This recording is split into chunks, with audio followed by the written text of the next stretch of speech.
Amados, vamos à palavra do Senhor. Eu gostaria que você pudesse abrir aí a Bíblia no Evangelho de Mateus, capítulo de número 10. Amém? Evangelho de Mateus, capítulo de número 10. Nós vamos ler apenas 2 versículos desse texto. E a mensagem vai ser baseada em cima desses 2 versículos. Amém? Queridos, Mateus capítulo de número 10 fala do envio de Jesus Cristo, enviando seus 12 discípulos. Jesus envia os seus 12 discípulos para fazer a obra do Senhor. E ao enviar esses discípulos, ele dá algumas instruções a esses discípulos. A primeira instrução é que eles não deviam ir aos gentios e nem aos samaritanos. Depois ele disse para os discípulos que eles sofreriam algumas perseguições por causa da pregação do Evangelho e de tudo aquilo que eles viam, ouviram e aprenderam de Jesus. Ele disse também aos seus discípulos que eles iriam realizar curas, eles iriam realizar purificações e até mesmo ressurreições. Disse também para que eles não levassem nem ouro, nem prata, nem roupa. Então Jesus deu essas orientações aqui no capítulo 10 do Evangelho de Mateus. Jesus manda os seus discípulos fazerem a obra do Senhor. Mas o que me chama a atenção são 2 advertências que o Senhor Jesus dá aos seus discípulos. Eu gostaria que você lesse comigo Mateus capítulo 10, versículo de número 28. Amém? Versículo de número 28 diz assim: não tenham medo dos que matam o corpo, mas não podem matar a alma. Antes, tenham medo daquele que pode destruir tanto a alma quanto o corpo no inferno. Esse primeiro texto aqui, esse primeiro versículo, Jesus disse que eles não deveriam temer homens, já que eles iriam enfrentar perseguições, eles iriam enfrentar batalhas ali, eles iriam ser perseguidos, açoitados, presos, pessoas iriam enfrentá-los com outros argumentos, mas Jesus disse para eles: não devam temer o homem, não tema o homem, temam aquele que pode matar tanto o corpo quanto a alma. Em outras versões diz: lançar tanto o corpo e a alma no inferno. O que Jesus estava dizendo ali para os discípulos? Que eles não deveriam ter medo de ninguém, nem de reis, nem de governadores, nem de autoridade alguma, mas que eles pregassem a palavra do Senhor. Eles estavam recebendo uma missão, não de um homem, mas de Deus. Quando os discípulos estão ali prontos para partirem, eles estão recebendo uma ordem, uma direção, conselho e advertência do próprio Deus.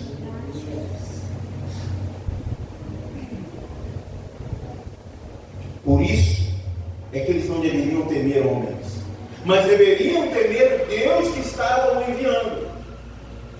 Eles não tinham que temer ninguém, nem autoridade nenhuma, mas eles tinham que ter medo, temer ao Deus que poderia matar tanto o homem quanto a sua alma e lançar ambos no inferno.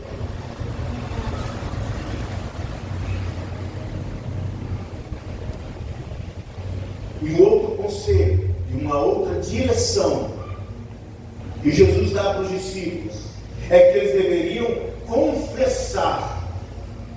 E que confissão era esta que os discípulos deveriam fazer quando estivesse diante das ovelhas perdidas da casa de Israel. E o que seriam essas ovelhas perdidas da casa de Israel? Eram pessoas que estavam em outros países, pessoas que estavam fora de Jerusalém, pessoas que estavam fora daquela região onde Jesus estava pregando. Estavam angustiadas, temerosas, por causa da perseguição do exército romano, por causa da opressão do exército, por causa da opressão de Pilatos, de Herodes, de todo aquele governo romano. Então, havia judeus espalhados por toda a região. E os discípulos foram enviados para trazer as boas novas a esses homens e mulheres, aos cristãos, aos judeus que estavam distantes de Jerusalém. Mas qual era essa confissão? Que confissão era esta que eles deveriam fazer? E ao pregar o Evangelho, as pessoas que ouviram a palavra de Deus também deveriam confessar. Eu gostaria que você abrisse a sua Bíblia lá em 1 João, primeira carta do apóstolo João, capítulo de número 4, bem no final da Bíblia. 1 João 4, versículo de número 15. 1 João 4, 15. Esta era a confissão que os discípulos deveriam fazer e dizer para aqueles que estavam ouvindo a palavra de Deus e que se converteram ao cristianismo, aceitaram a palavra que foi pregada a eles. Eles deveriam também confessar. Essa palavra diz o seguinte, 1 João 4, versículo 15: se alguém confessar publicamente que Jesus é o Filho de Deus, Deus permanece nele e ele em Deus. Os discípulos teriam que pregar para os judeus que estavam afastados que Jesus de Nazaré era o Filho de Deus, o Messias prometido pelo profeta Malaquias. Isso não seria fácil, porque o judeu não acreditava que Jesus era o Messias. Eles esperavam o Messias como um guerreiro, um governante, chegando a Israel com carros, cavalos e cavaleiros. Mas o Messias veio na forma de um carpinteiro. Eles não deram crédito na pregação de Jesus, porque conheciam Jesus, conheciam a família de Jesus e até os irmãos e as irmãs de Jesus. Sim, Jesus tinha irmãos e tinha irmãs.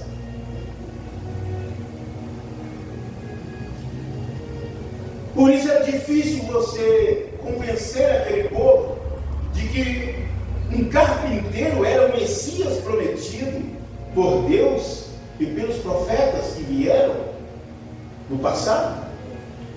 Não seria fácil.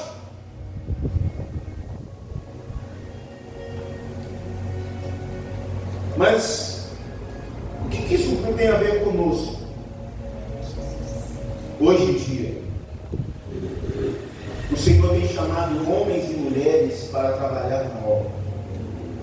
O Senhor tem convocado homens e mulheres para a pregação do Evangelho.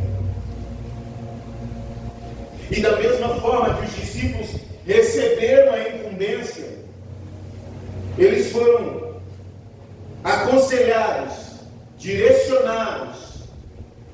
Nós também somos. E aquilo que Jesus falou para eles serve para nós hoje. Que nós não devêssemos temer homens de alta posição, que nós não temêssemos governantes, autoridades nenhuma, que nós sofreríamos perseguição, e a igreja do Senhor Jesus tem sofrido perseguições. Em países socialistas aí você não pode falar de Jesus e nem pregar o Evangelho, porque senão você é morto. Aqui no nosso país, estão sendo elaboradas leis para tirar a Bíblia da mão da população. Tem sido elaborado leis para fechar igrejas. Tem alguma diferença do passado para hoje? Não tem. Só que a mesma ordem que Jesus deu para aqueles homens daquela época são dadas para nós hoje. Que a gente não deve temer um homem que pode matar o corpo, mas nós devemos temer a Deus que pode matar tanto o corpo quanto a nossa alma e sermos lançados no inferno. Nós devemos olhar para a palavra de Deus e para o chamado que Deus nos deu através de Jesus Cristo, nos chamando para pregar o Evangelho. Isso não serve só para mim, que sou pastor, mas serve para toda a igreja, para todo aquele que confessou Jesus como seu único e suficiente Salvador. Esta ordem não é só para a liderança de uma igreja, é para todo aquele que entregou sua vida a Cristo. Então essa ordem é: você não deve temer homem nem ninguém, nem autoridade alguma. Vocês devem temer a mim, que eu posso matar tanto vocês quanto a sua alma e lançar vocês no inferno. Essa é a ordem direta e clara do nosso Senhor Jesus Cristo, do nosso Deus. Nós também devemos confessar, e nós já o fizemos no dia que recebemos Jesus. Nós confessamos que Jesus Cristo é o Filho de Deus, e nós cantamos isso aqui nessa noite. Aquele que com sua boca confessar que Jesus Cristo é o Filho de Deus, ele está em Deus e Deus está nele. Amém, Jesus. Aleluia. Glória a Deus. Só que isso tem uma consequência. Isso teve uma consequência na vida dos discípulos.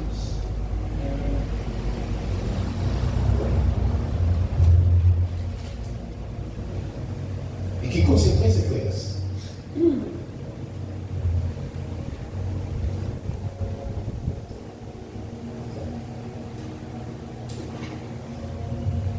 Se nós analisarmos o texto de Mateus 10, a partir do versículo de número 35, nós vamos entrar naquele segundo texto que chama a atenção. Eu disse que o primeiro texto me chamou a atenção, que foi 10:28. Só que o 10:37 também nos chama a atenção. Olha o que diz o versículo de número 37 do Evangelho de Mateus.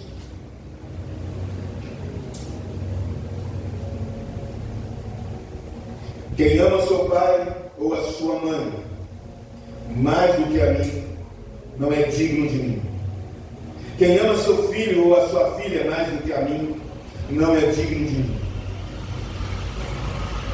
E quem não toma a sua cruz e não me segue, não é digno de mim. Palavra forte, né?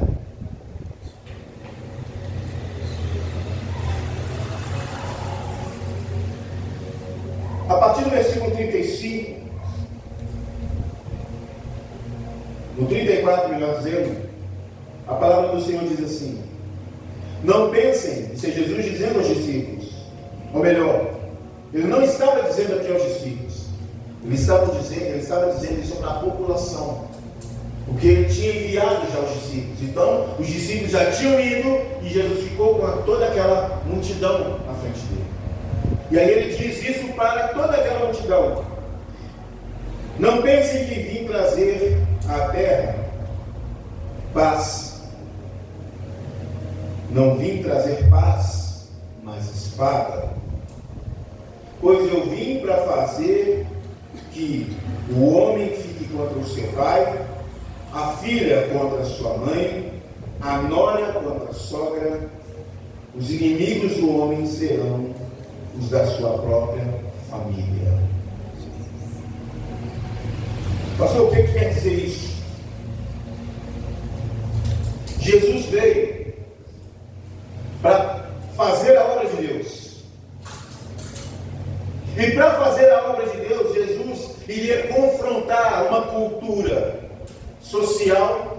familiar. Ele ia confrontar paradigmas, pensamentos dentro de uma sociedade. Tanto é que quando ele diz que aquele que ama mais o seu pai e a sua mãe mais do que a ele não é digno dele, ele causa um transtorno. Como é que eu devo amar mais um carpinteiro do que meu pai e minha mãe? Como é que eu devo amar mais um carpinteiro do que meu próprio filho? Isso entrou em choque com a sociedade daquela época.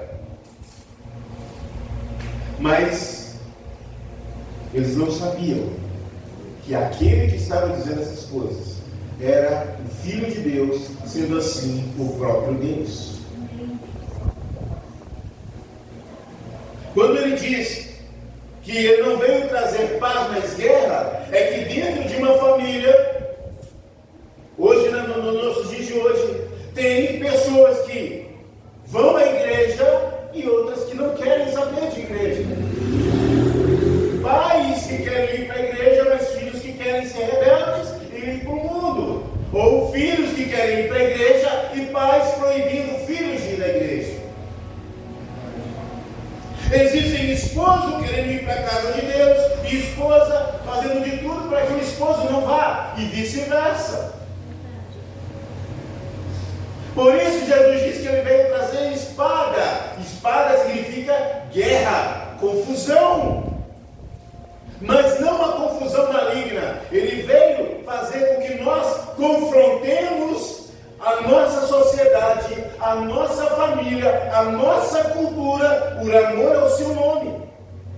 Se eu não quero deixar a minha esposa ir na igreja, porque eu quero ficar em casa e ver jornal e ver futebol, eu posso, no meu direito, ficar, mas eu não posso proibir a minha esposa de ir na igreja, ou proibir o meu esposo de ir na igreja. Isso não cabe a mim, isso não cabe a ela. Por isso Jesus diz que veio trazer guerra, porque haverá divisão dentro de famílias. Pais que batem, agridem e proíbem seus filhos de irem na igreja. Existem pastores aí, se você pegar testemunho de alguns pastores, se não me engano, o pastor Eliseu, vai ter batido, tomar a Bíblia dele, para ele não ir na igreja. E existem pessoas que são assim, esposos proibindo esposas de ir na igreja, esposas proibindo seus maridos de ir na igreja. Isso traz guerra, traz espada dentro de famílias. E foi isso que Jesus disse, que os inimigos estariam dentro da sua própria família. Porque pessoas que querem levar a palavra de Deus a sério, que querem ter uma vida em santidade com Deus, elas são perseguidas, maltratadas, humilhadas por membros de suas próprias famílias. Experimente dizer para a sua família, quando ela estiver reunida ali, aquela quantidade de gente, tios, tias, primos e primas, né? Quando reúne a família agora no final do ano, tem muito disso, as famílias se reunindo, e você fala que você virou crente, que você tem Jesus na sua vida. Muitos deles irão zombar da sua cara, muitos deles irão te criticar, muitos deles irão colocar defeito na sua igreja, no pastor da sua igreja. E era isso que Jesus estava dizendo quando ele diz: o homem fica contra o seu pai e a filha contra a sua mãe, a nora contra a sogra. Os inimigos dos homens, do homem serão os da sua própria família.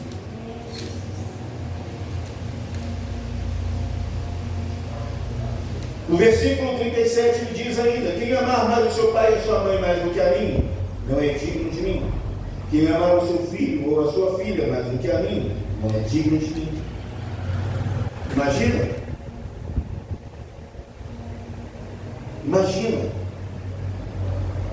você sendo confrontado, porque existem pais que não vêm para a igreja porque o filho não quer que eles venham para a igreja.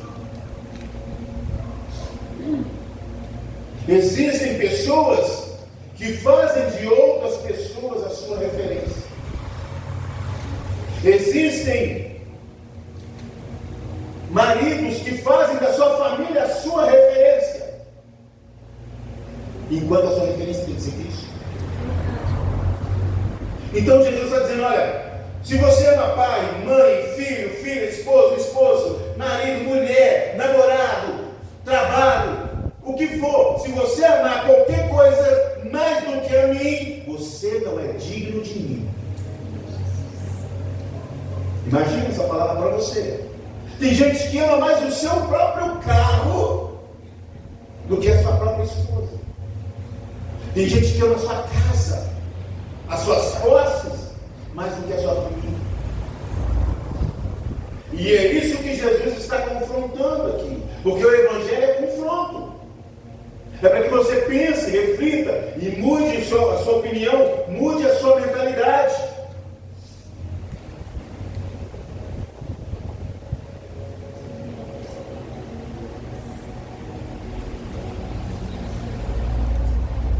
Versículo 38 diz assim,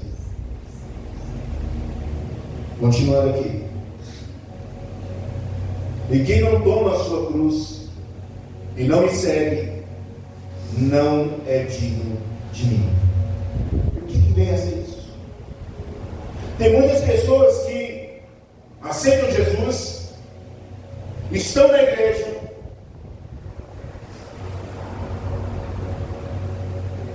assumem um compromisso, mas logo deixam. E o que quer dizer isso? Quem não toma a sua cruz. O que é essa cruz? Cruz quer dizer sacrifício. A cruz significa renúncia. Cruz significa dedicação.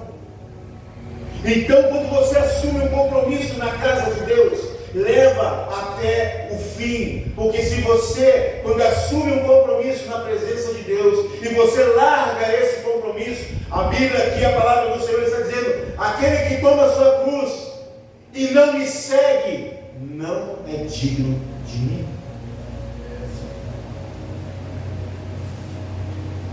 Pense bem.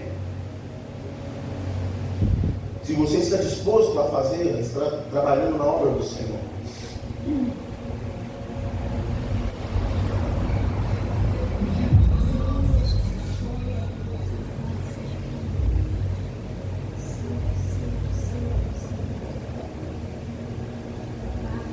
Estou trazendo essa palavra nossa, porque hoje nós temos a possibilidade e a oportunidade de renovar as nossas alianças e o nosso compromisso com o Senhor.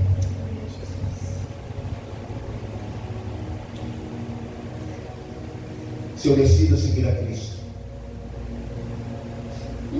se eu decido dedicar minha vida ao Evangelho, se eu entreguei minha vida a Cristo, eu não sou dono de mim mais, e nem das minhas decisões, e nem mesmo das minhas vontades, mas é Cristo. Então, se você decide assumir que Jesus é o Filho de Deus, confessar que Jesus é o Filho de Deus e aceitar que você é filho do Deus Altíssimo, que você é servo de Jesus Cristo, e se você decide estar na casa de Deus e decide ser discípulo de Jesus, e ser discípulo de Jesus envolve pregar o Evangelho, ler a palavra, jejuar, orar, viver uma vida em santidade, então, quando você retrocede, a Bíblia diz que o Senhor não tem prazer em ninguém que faz isso. Não somente quando a pessoa assume um cargo, mas quando você decide que o Senhor Jesus é Senhor da sua vida, e você fala: eu sou crente, eu aceitei Jesus como meu Salvador, mas você nega o nome de Cristo, Jesus não tem prazer na sua vida.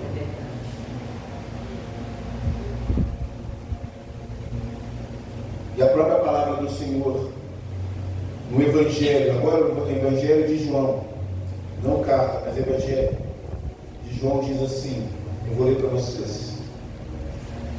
Evangelho de João, capítulo 6, versículo de número 66, diz assim: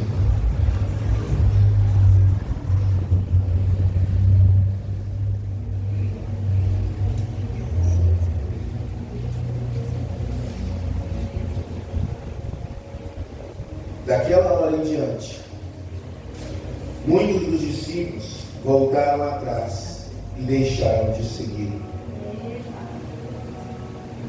Esse texto fala de quando Jesus disse que Ele é o pão da vida, e que se nós o aceitamos, Jesus disse que nós temos que comer da carne e beber do seu sangue.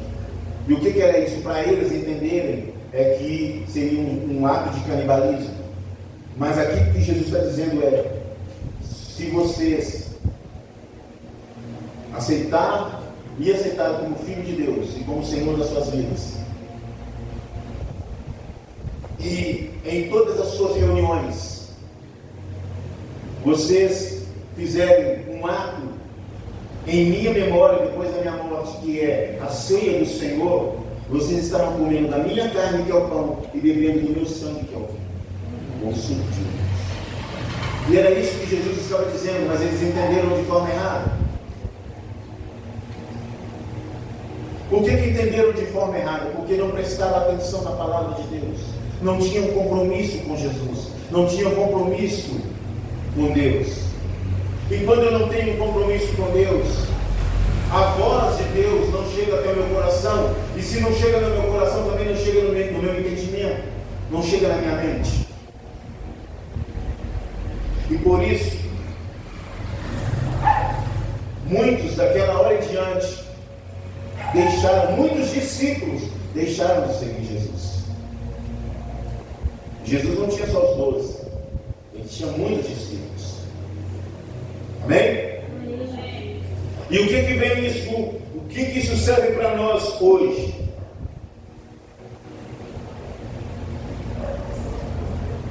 O que isso serve para mim? O que eu aprendo com isso, então? E o que eu deveria aprender?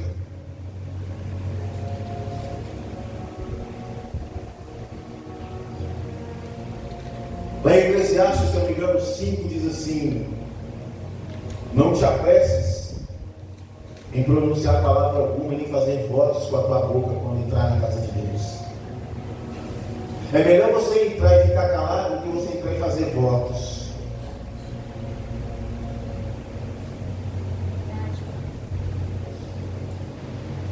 Então, queridos, você como igreja, se você assumiu Jesus como seu Salvador e decidiu mudar de vida, não retroceda.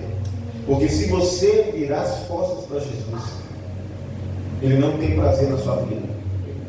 E o que está escrito aqui se cumprirá na sua vida. Ele vai destruir tanto o seu corpo quanto a sua alma, e você será lançado no inferno.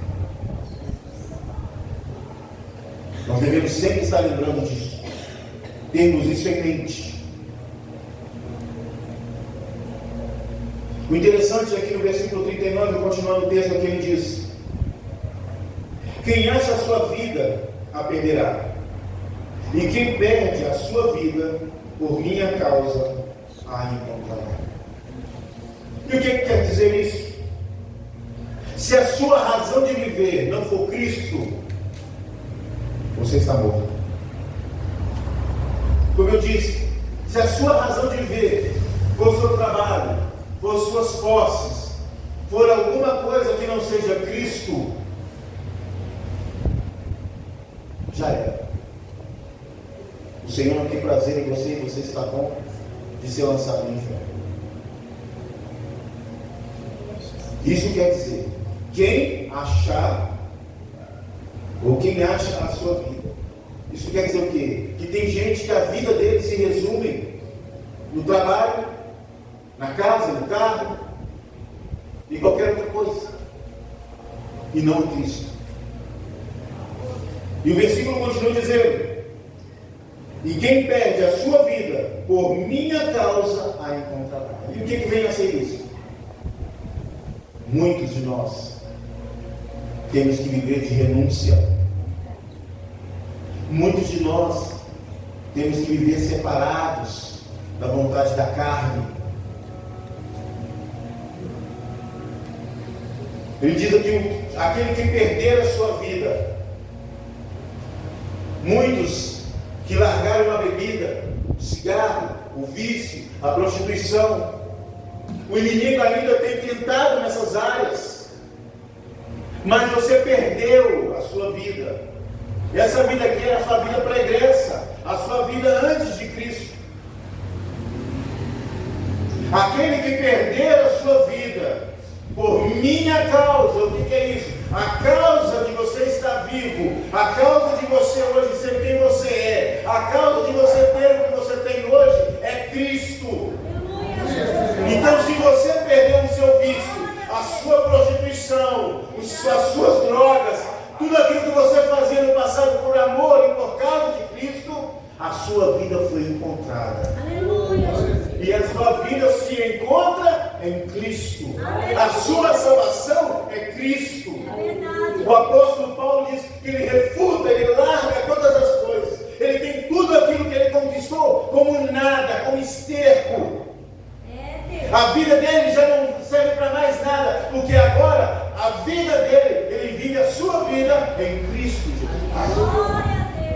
Isso é perder a vida por amor a Cristo. É largar aquele desejo de pecar por amor a Cristo. É largar o desejo de beber por amor a Cristo. É largar o desejo de fumar por amor a Cristo. É largar o desejo de se drogar por amor a Cristo. É largar o desejo de se prostituir por amor a Cristo.